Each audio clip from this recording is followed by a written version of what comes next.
Writer और lyricist Salim Khan और जावेद अख्तर ने 70 के दौर में कई हिट फिल्मों की कहानी, स्क्रीन प्ले और संवाद लिखे।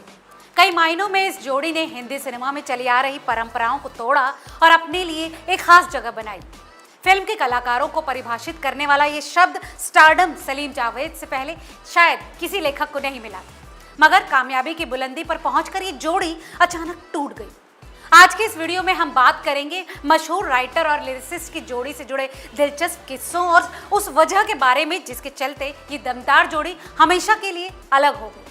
नमस्कार, मेरा नाम है लता सिंह और आप देख रहे हैं रिपोर्टर जी का हिंदी फिल्मी जगत से जुड़े दिलचस्प किस्सों का स्पेशल शो। हिंदी सिनेमा के गोल्डन एरा के सुहाने सिनेमा को Salim Javed angry young man के दौर में लेकर गए थे, जिसमें नायक रोने गाने के बजाय दिल में एक जोश और गुस्सा लिए चलता था। समाज की बुराइयों और सिस्टम की खामियों से जन्मा ये नायक दिल की आग से दुनिया को जलाने निकला था। समाज और सिस्टम से जूझ रहे आम दर्शक के मन की बातें पर्दे पर आई तो सलीम जावेद की ये जोड़ी भी स्टार बन गई। हीरो से ज्यादा फीस लेने का दम सलीम जावेद की जोड़ी से पहले कोई राइटर नहीं दिखा सका था। फिल्मों के पोस्टर पर लेखक का नाम लिखे जाने के दौर का शुरू होना भी इसी जोड़ी की जिद का नतीजा था।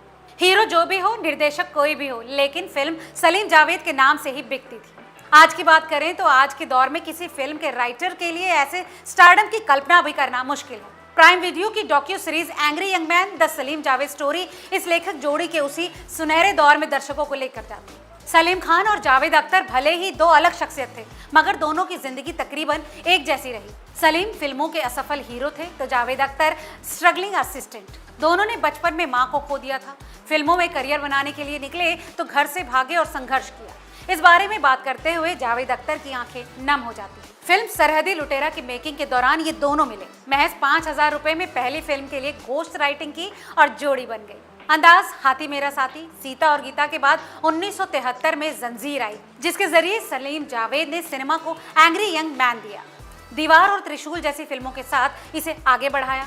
ये वही फिल्में थी जिन्होंने अमिताभ बच्चन के करियर को परवान चढ़ाया और उन्हें 70 के दौर के सबसे सफल अभिनेता के रूप में एस्टैब्लिश किया।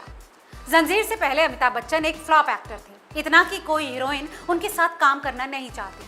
पुरुष प्रधान फिल्मों से परहेज करती रही जया भी निजी कारणों से ही जंजीर का हिस्सा बनी थी। ऐसे फैक्ट सीधे उनसे जुड़े कलाकारों के मुंह से सुनना इसे और दिलचस्प बनाता है। यही खासियत है docu series angry young man की। अक्सर ऐसा माना जाता था कि सलीम जावेद ने उस वक्त की सामाजिक चेतना को ध्यान में रखते हुए एंग्री यंग मैन के किरदार गढ़े, मगर इस डॉक्यूमेंट्री में जावेद अख्तर इस धारणा को निराधार बताते हैं। इनके पीछे संभवतः उनका अपना संघर्ष और आक्रोश रहा होगा जो किरदारों के गढ़ने में काम आया। सलीम जावेद की लिखी फिल्मों में नायिका की भूमिकाएं काफी अहम रही, खासकर के माँ के किरदार, चाहे दीवार की निरूपा राय हो या त्रिशूल की राखी। इस डॉक्यूमेंट्री में इस विषय पर बात करते हुए अपने 80वें पड़ाव पर चल रहे सलीम खान इमोशनल होते नजर आए। टीबी की बीमारी से अपनी मां से बचपन में ही दूर हो जाने के दौर को याद करते हुए उनके चेहरे पर दर्द महसूस किया जा सकता है। मां को लेकर मन में रही कसक सलीम के गढ़े गए किरदारों में साफ नजर आती है। सलीम जावेद की जोड़ी जब बुलंदी पर थी तो उन पर हॉलीवुड फिल्मों से कंटेंट चुराने के आरोप भी लगे थे। इस बारे में सलीम खान बेबाकी से बात करते हुए बताते हैं कि शोले का सिक्के वाला दृश्य 1954 की Hollywood film garden of evil से प्रेरित था। शोले में जहां जय सिक्का उछालकर फैसला करते हैं तो गार्डन ऑफ इविल में ताश के पत्ते फेंटे जाते हैं। इस समानता पर सलीम कहते हैं कि उन्होंने कभी इस बात को नहीं छुपाया कि कहां से प्रेरणा ली। उनके मुताबिक हर वर्क तब तक ओरिजिनल रहता है जब तक उसकी प्रेरणा के बारे में पता ना हो। अब बात करते हैं उस वजह की जिसकी वजह से सलीम जावेद की जोड़ी टूट गई।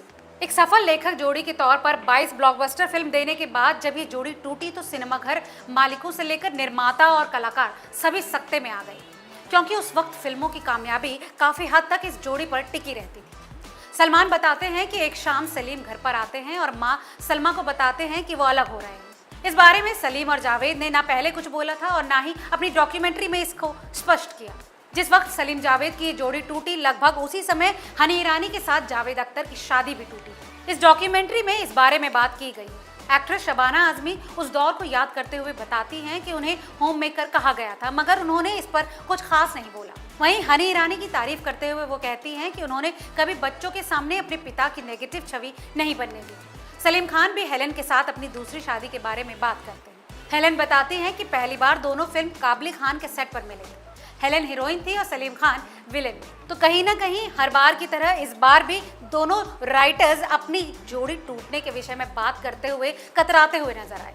खैर, इसके पीछे वजह जो भी हो, नुकसान आखिर फिल्म फैंस का हुआ है। इस विषय में आपको क्या लगता है, हमें कमेंट करके ज़रूर बताएं और ऐसी तमाम और दिलचस्प खबरों के लिए देखते रहिए रिपोर्टर जी।